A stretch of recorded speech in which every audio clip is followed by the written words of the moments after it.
بسم اللہ الرحمن الرحیم. معزز صحافی حضرات، کیمرہ مین،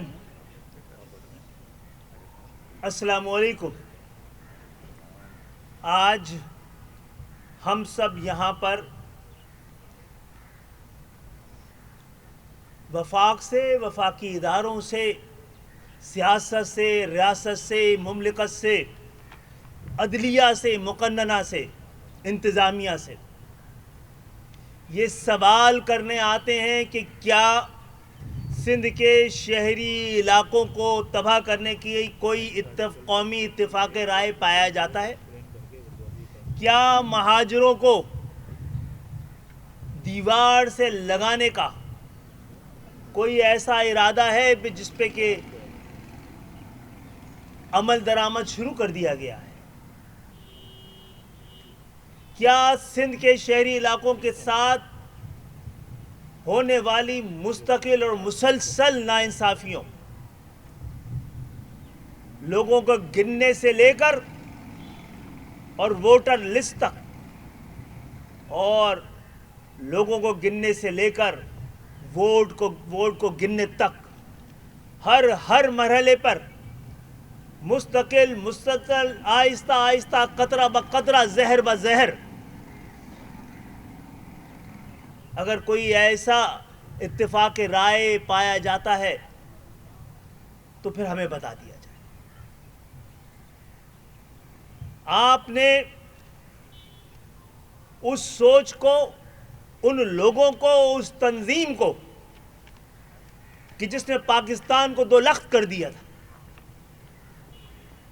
نظریہ پاکستان کے بدن کو ڈھا دیا تھا، اب آپ ان کے ذریعے نظریہ پاکستان کی روح کو بھی کچلنا چاہتے ہیں. اس 11 سال میں پاکستان کے ضمیر سے ہی سوال کرنا چاہتا ہوں. کیا 2008 میں پاکستان پیپلز پارٹی کے آنے سے پہلے کراچی کے حالات وہی تھے جو آج ہیں؟ یہ تباہ کاری اسی درجے کی تھی، بے روزگاری اسی درجے کی تھی، تعلیمی پسماندگی اسی درجے کی تھی، شہروں کے حال کیا یہی تھے؟ پینے کے پانی کی اس قدر تنگی کیا اس وقت بھی تھی؟ کراچی کے ٹرانسپورٹ کا کیا یہی حال تھا؟ روڈیں اسی طرح کی تھی؟ کس شہر کی بات ہو رہی ہے؟ کن لوگوں کی بات ہو رہی ہے؟ کن علاقوں کی بات ہو رہی ہے کہ جس کے بغیر پاکستان کا افسانہ، پاکستان کی کہانی، پاکستان کی تاریخ سب لاچار، مجبور اور ادھوری ہے؟ وہ شہر جو پوری ذمہ داری کے ساتھ اپنی حب الوطنی کے تقاضوں کو پورا کرتے ہوئے اپنے خون پسینے کی کمائی قومی خزانے میں جمع کرتا ہے تاکہ اسلام آباد کے ایوان سجے رہیں، پنجاب کے باغات لہلاتے رہیں، لیکن آپ کی نظر کرم اس جانب ہو کے نہیں دے رہی. آپ کیا کسی ایک شخص کے جرم کی سزا پوری قوم کو دینا چاہتے ہیں؟ کیا 22 اگست کو ہم نے وہ کچھ کر کے نہیں دکھایا، 23 اگست کو، جو پاکستان کی تاریخ میں کبھی کسی نے نہیں کیا، کہ پاکستان کی حرمت کی خاطر ہم نے لا تعلقی کا اعلان کیا؟ آج اس لیے جمع ہے کہ اب سندھو دیش کے منصوبے کا ایک بڑا منصوبہ نئے بلدیاتی نظام کے نام سے اس شہر پر اور سندھ پر اور سندھ کے شہری علاقوں پر مسلط کیا جا رہا ہے.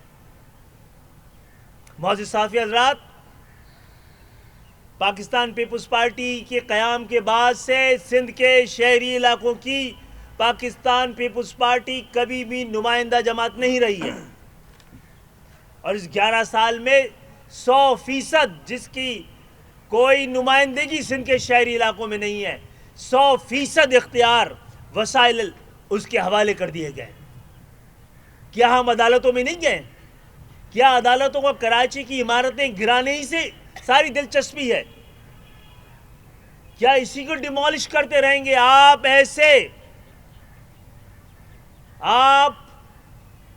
آئین کے نگہبان ہیں. آپ آئین کی تشریح کرنے کی ذمہ داری رکھتے ہیں. آپ کو آرٹیکل 140A کے خلاف بننے والے بلدیاتی نظام کو ڈیمولش کرنے کا آپ کو کیوں دھیان میں نہیں آیا ہے؟ وہ ایسا نظام جو جمہوریت کو، بنیادی جمہوریت کو اور الٹیمیٹلی سندھ کو ڈیمولش کرنے کا ایک ارادہ ہے. اس پہ عدلیہ کی خاموشی. کیا کوئی یہ حق تو ہم بھی رکھتے ہیں کہ عدالتیں بھی اسی ٹیکس سے چلتی ہیں.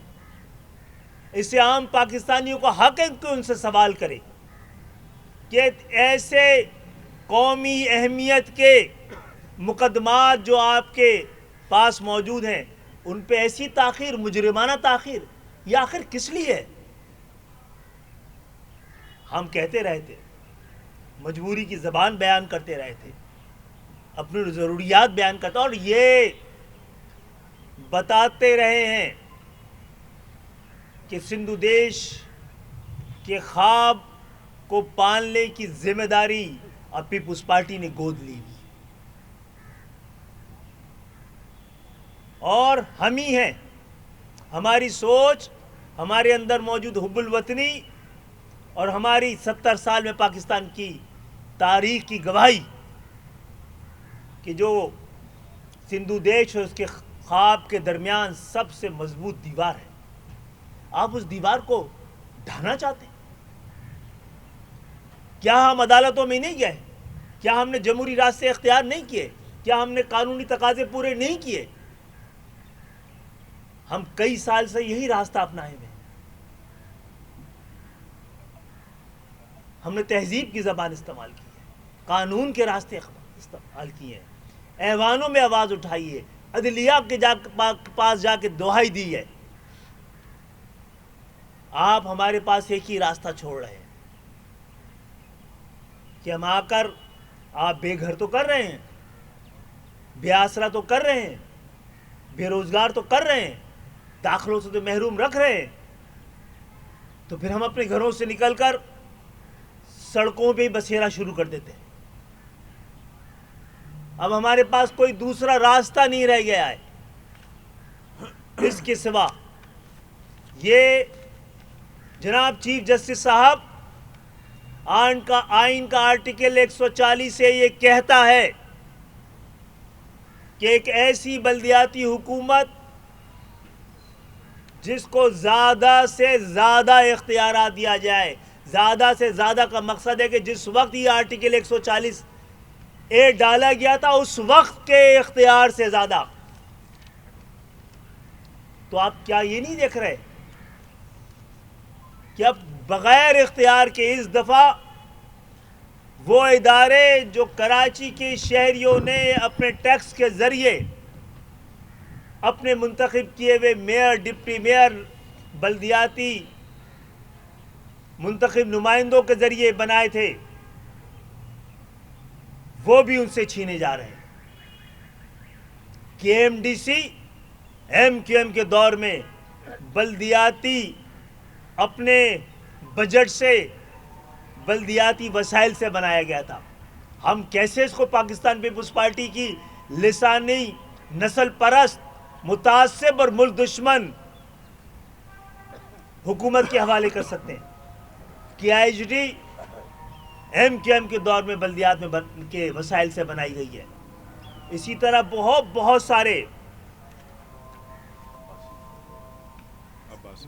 عباسی اسپتال ہے، سبراج ہے، آئی اسپنسر ہاسپٹل ہے، اس درجنوں ہاسپٹلز جو کہ خود آپ لوگوں نے، کراچی کے لوگوں نے اپنے وسائل سے بنائے تھے.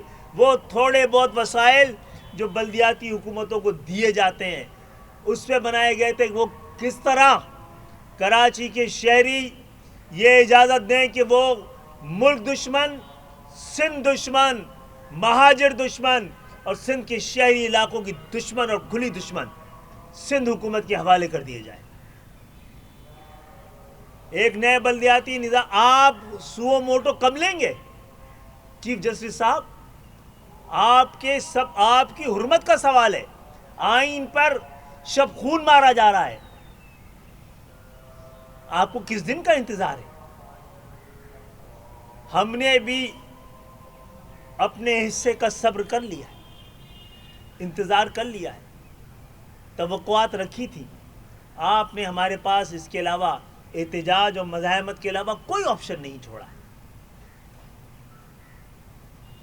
ہمیں اجازت دیجیے آئین اور قانون اپنے ساتھ ہونے والی ناانصافیوں پر جو قانونی دائرے میں سیاسی اور جمہوری تقاضے کے مطابق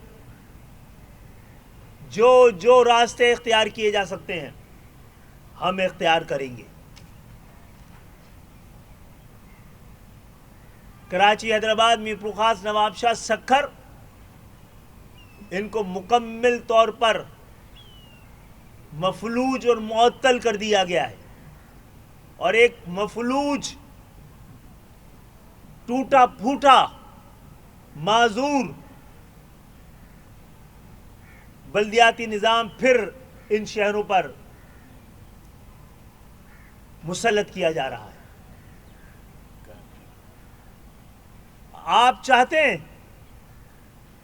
کہ کراچی, حیدرآباد کے لوگوں کی خون پسینے کی کمائی سے جو ادارے بنائے گئے ہیں اس کو کرپشن کے حوالے کر دیا جائے, کرپشن کے اژدہے کے منہ میں رکھ دیا جائے؟ کیا آپ چاہتے ہیں کہ سندھ جو ایک کثیر اللسانی صوبہ ہے اس کو یک لسانی حکمران کے حوالے کر دیا جائے؟ تمام اداروں میں تمام افسران, تمام ملازمین, ڈرائیور سے لے کر چوکی دار تک, میونسپل کمشنر سے لے کر ایڈمنسٹریٹر تک, اور ان لوگوں کو بھی ہم سمجھانے کی کوشش کرتے ہیں کہ جو اس شہر سے تعلق رکھتے ہیں لیکن ان کی کاسہ لیسی کر رہے ہیں, کل تاریخ بھی آپ سے جواب لے گی اور اس شہر کے لوگ بھی آپ سے جواب طلب کریں گے. جعلی ڈومیسائل کے ذریعے گزشتہ 11 سال میں سندھ کے شہری علاقوں کی 1.25 لاکھ نوکریاں ایک لسانی اکائی کے حوالے کی گئی ہے. ہم نے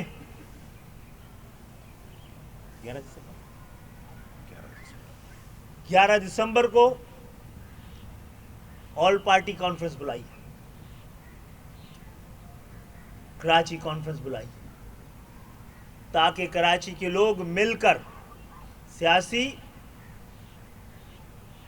قیادت, جو معیشت کو تاجر برادری, ان سب کے نمائندے مل کر کراچی کا مستقبل کا فیصلہ کریں. ہمارے پاس راستہ سجا ہوا ہے. یہ روڈیں اسی لیے ہیں, ہمارے خون سے رنگین ہوتی نہیں ہیں, اور اس کے سامنے کوئی آیا تو کراچی کی شہریوں کا احتجاج کے سامنے اب یہ حکمران ٹھہر نہیں پائیں گے.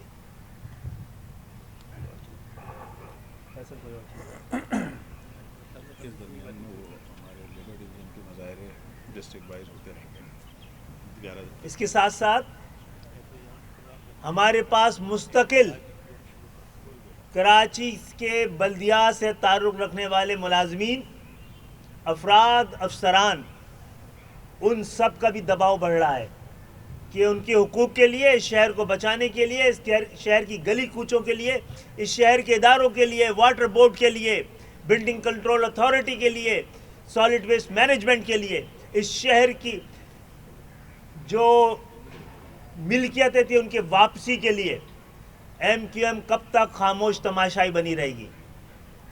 اب یہ سلسلہ بھی شروع ہونے جا رہا ہے. ایسا کوئی بھی سلسلہ اور احتجاج ہوا, ایم کیو ایم کو اس کے ساتھ کھڑا پائیں گے.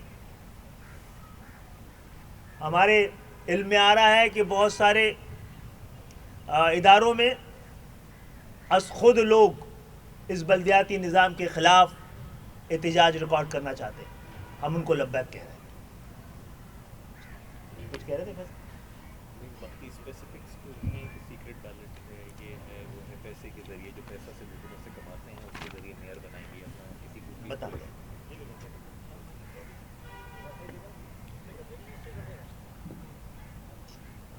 یہ خالد مقبول بھائی نے تو جو گفتگو ہے اس جو بل ترامیم پیش کی گئی، جو ایم کیو ایم پاکستان کو اعتراضات ہیں، ہمارے ایم پی ایز نے، ہماری پارلیمانی پارٹی نے اس روز سندھ اسمبلی میں، سندھ اسمبلی کے باہر بھی بیان کیے تھے، جو ہم کانفرنس کرنے جا رہے ہیں اس میں بھی کریں گے کہ ہمارے خدشات کیا ہیں سندھ کے شہریوں تک، خاص کر شہری سندھ کے شہریوں تک پہنچنے چاہیے۔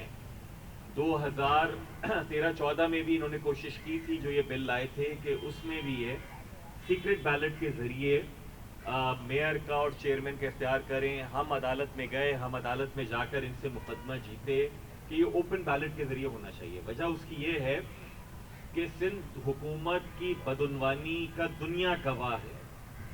پچھلے 13 سالوں میں 10,000 ارب سے کہیں زیادہ ترقیاتی بجٹ کے نام پر خرچ کیا گیا ہے، اور کراچی کو چھوڑ دیجئے، وزیر اعلیٰ سابق صدر کے بھٹو صاحب کے علاقوں میں چلے جائیں، اندازہ ہو جاتا ہے کہ وہ پیسے کن کی جیبوں میں ہیں۔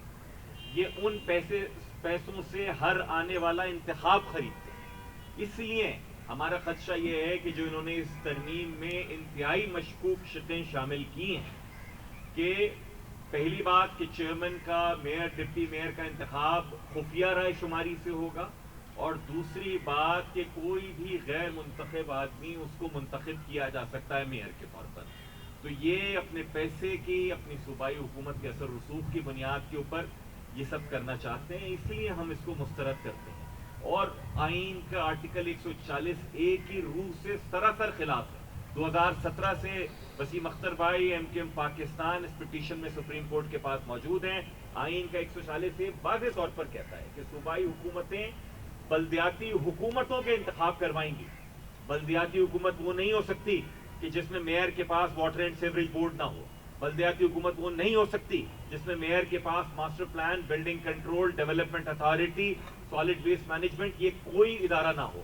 نہ صرف یہ ادارے ہوں، ان کا فنڈ ہو، ان کی ہائر اینڈ فائر اتھارٹی ہو، تو وہ اکاؤنٹیبل ہوتا ہے۔ اس لیے یہ آئین کے خلاف ہے، اور جو چیز بھی آئین کے خلاف ورزی کر رہا ہے، عدالتوں کو بھی دیکھنا چاہیے۔ بطور سیاسی جماعت ہم اپنا فرض ادا کر رہے ہیں اور کرتے رہیں گے۔ سر، ہم نے بل پورا ایکٹ بنا کے پیش بھی کیا ہے، اس کو ہم بھی نے کنٹرول اس نہیں سے کیا۔ ایک جو مہذب دنیا میں جمہوری جنون جمہوریتوں میں، تعلیم یافتہ معاشروں میں، اس طرح ممالک میں، اس طرح کے بڑے شہروں میں جس طرح کا بلدیاتی نظام دیا گیا ہے، اس سے ملتی جلتی ہم نے ترامیم اور ایکٹ صوبائی حکومت، صوبائی اسمبلی میں جمع کرائی ہے۔ ظاہر ہے وہ کاغذ کے ایک پرزے سے زیادہ کی اہمیت نہیں رکھتی جاگیردارانہ جمہوریت کے لیے، اور ایڈمنسٹریٹر، کراچی کے ایڈمنسٹریٹر کراچی کے بیٹے ہیں، وہ کراچی کے مستقبل سے کھیلنے کے لیے ان قوم پرستوں کے اعلی کار نہ بنے۔ اور جس طرح صوبائی حکومت اور وفاقی حکومت اپنا مدت پوری کرتے ہیں تو ایک عبوری نگراں حکومت آتی ہے، یہ بھی تھرڈ ٹیئر آف گورنمنٹ ہے، یہ بھی شہری حکومت ہے، بلدیاتی حکومت ہے۔ اس میں یہ کیا تماشا لگایا ہوا ہے آپ نے کہ غیر معینہ مدت کے لیے آپ نے ایڈمنسٹریٹر لگایا ہوا ہے؟ اس کے لیے بھی ایم کیو ایم عدالتوں میں گئی بھی ہے، اور اس سے پہلے کہ عدالت فیصلہ دے، میں مشورہ دوں گا مرتضیٰ وہاب صاحب کو کہ قانون کی نظر میں بھی اور تاریخ کی نظر میں بھی مجرم بننے سے بچیں۔ میں کچھ پوائنٹس دے دوں۔ بسم اللہ الرحمن الرحیم۔ دیکھیں، جیسے خالد بھائی نے ذکر کیا ہے کہ article 140 petition number 24 2017 M Q M نے سبمٹ کی، جس کا ہم انتظار کر رہے ہیں۔ میں عدلیہ سے مخاطب ہوں، جب تک آئین کے آرٹیکل 140A کو آئینی پروٹیکشن نہیں دی جائے گی جس طرح سے فیڈرل گورنمنٹ کو اور پروونشل گورنمنٹ کو دی گئی ہے، جب تک یہ 18ویں امینڈمنٹ کو استعمال کر کے لوگوں کے ساتھ، کراچی کے ساتھ اسی طرح زیادتی کرتے رہیں گے. عدلیہ کی ذمہ داری بنتی ہے یہ کہ اس کو آئینی پروٹیکشن دی جائے. میں پرائم منسٹر صاحب سے یہ ریکویسٹ کروں گا کہ وہ خود اس میں پٹیشنر ہیں. سیاست کو چھوڑ کے یہ تھرڈ ٹیئر آف گورنمنٹ کو مضبوط کر جائیں اپنے ٹینیور میں. آپ کرپشن سے بھی جان چھڑوا لیں گے اس ملک کی. جب تک یہ تھرڈ ٹیئر آف گورنمنٹ مضبوط نہیں ہوگی، نہ یہاں کرپشن ختم ہوگی، نہ جمہوریت مضبوط ہوگی. ایم کیو ایم 70% نمائندگی رکھتی ہے کاؤنسل میں. ایم کیو ایم سے کوئی مشورہ نہیں کیا گیا اس امینڈمنٹ کو لانے کے حوالے سے. اور جو یہ امینڈمنٹ لائی گئی ہے، آپ کی ذمہ داری بنتی ہے کہ محکموں کو ڈیوالو کرنا ہے. آپ نے نیچے، آپ نے تو الٹے سارے محکمے لے لیے ہیں اپنے پاس. آپ کے جو 2013 کا ایکٹ ہے اس کو پریمبل کو پڑھ لیں کہ آپ نے خود ایکسپلین کیا ہے آرٹیکل 140A کو کہ اختیارات فائنینشیل، ایڈمنسٹریٹو اور پولیٹیکل نیچے دیے جائیں گے. آپ تو واپس لے رہے ہیں سارے اختیارات. کس طرح سے چلے گا یہ سارا نظام؟ چیف جسٹس صاحب سے آخری ریکویسٹ کرتا ہوں، چیف جسٹس صاحب کوئی فیصلہ کریں کراچی کی بیٹرمنٹ کے لیے. آپ کے سامنے 2017 سے پینڈنگ ہے ہماری پٹیشن. کنویں میں سے گندا پانی نہ نکالیں. جو چیز گندی پڑی ہوئی ہے کنویں میں وہ نکالیں تاکہ کراچی والے آپ کو دعائیں دیں. جو میجرز لیے جا رہے ہیں سپریم کورٹ کی طرف سے، اس سے کوئی فائدہ نہیں ہوگا. اس سے تو یہ کرپٹ گورنمنٹ اور مضبوط ہو رہی ہے. تو آپ سے پھر سے ہمبلی ریکویسٹ کروں گا کہ 2017 سے پینڈنگ ہے ہماری پٹیشن، اس پہ ڈیسیجن دیں کوئی. جانے سے پہلے، ریٹائرمنٹ سے پہلے کراچی کے لوگوں کا بھلا ہو جائے. تاکہ شکریہ.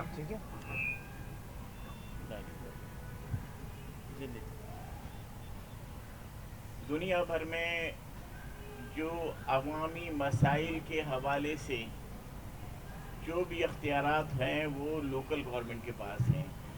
پورے یورپ میں، امریکہ میں، جاپان میں اور انڈیا میں. ایون جو امریکہ میں تو بندرگاہوں کا انتظام بھی لوکل گورنمنٹ کے پاس ہے، اور بڑے بڑے اداروں کا انتظام لوکل گورنمنٹ کے پاس ہے. لیکن یہ موجودہ پیپلز پارٹی کی متعصب حکومت جو 13 سال سے مسلسل کرپشن کر کے، کرپشن میں اتنی زیادہ نڈر اور بے خوف ہو گئی ہے کہ اس نے صوبائی محکموں کے علاوہ جو کراچی کے اور لوکل گورنمنٹ کے جو محکمے تھے ان کو بھی صرف اس لیے اپنے پاس رکھنا چاہتی ہے اور لے رہی ہے کہ تاکہ وہاں پر بھی بھرپور کرپشن کی جا سکے. آج ہم یہاں پر غیر قانونی بلڈنگز کی تعمیر کا ایشو کراچی میں اٹھا ہوا ہے. اس کی اجازت کس نے دی؟ اس کی اجازت بلڈنگ کنٹرول نے دی، جو کہ صوبائی حکومت کے پاس ہے. جب تک یہ ادارے لوکل گورنمنٹ کے پاس تھے، بلدیات کے پاس تھے، بلدیات کے لوگ یہاں کے ووٹوں سے منتخب ہوتے تھے، انہیں معلوم تھا کہ کل ہم سے لوگ سوال کریں گے، تو اس وقت تک یہ صورتحال نہیں تھی جو کہ اب ہو رہی ہے. اب اس گورنمنٹ میں انہوں نے آخری ایک جو بلدیاتی نظام کے پاس، بلدیاتی اداروں کے پاس ایک ٹیکس رہ گیا تھا، جو یہ دودھ جو سپلائی کیا جاتا ہے اور دودھ والے جانور جو کراچی میں آتے ہیں ان کے اوپر ایک ٹیکس ہوتا ہے جو کہ 60-70 کروڑ روپے سالانہ جمع ہو جاتا ہے. تو وہ بھی لے لیا ہے تاکہ اس میں بھی کرپشن کیا جا سکے. تمام اس کو لے لیے. آپ تمام لوگ کراچی کے رہنے والے ہیں. آپ نے گزشتہ 10-12 سال میں اپنے علاقے میں کوئی سرکاری اسکول بنتا ہوا نہیں دیکھا ہوگا، کوئی سرکاری کوئی کلینک، کوئی اسپتال بنتا ہوا نہیں دیکھا ہوگا. اب جو بلدیہ کے تھوڑے بہت اسکول ہیں وہ بھی صرف اسی لیے لے رہے ہیں تاکہ ان کو بھی برباد کریں. اس میں بھی جعلی ڈومیسائل بنا کے کراچی کے باہر کے لوگوں کو وہاں پہ نوکریاں دیں. اور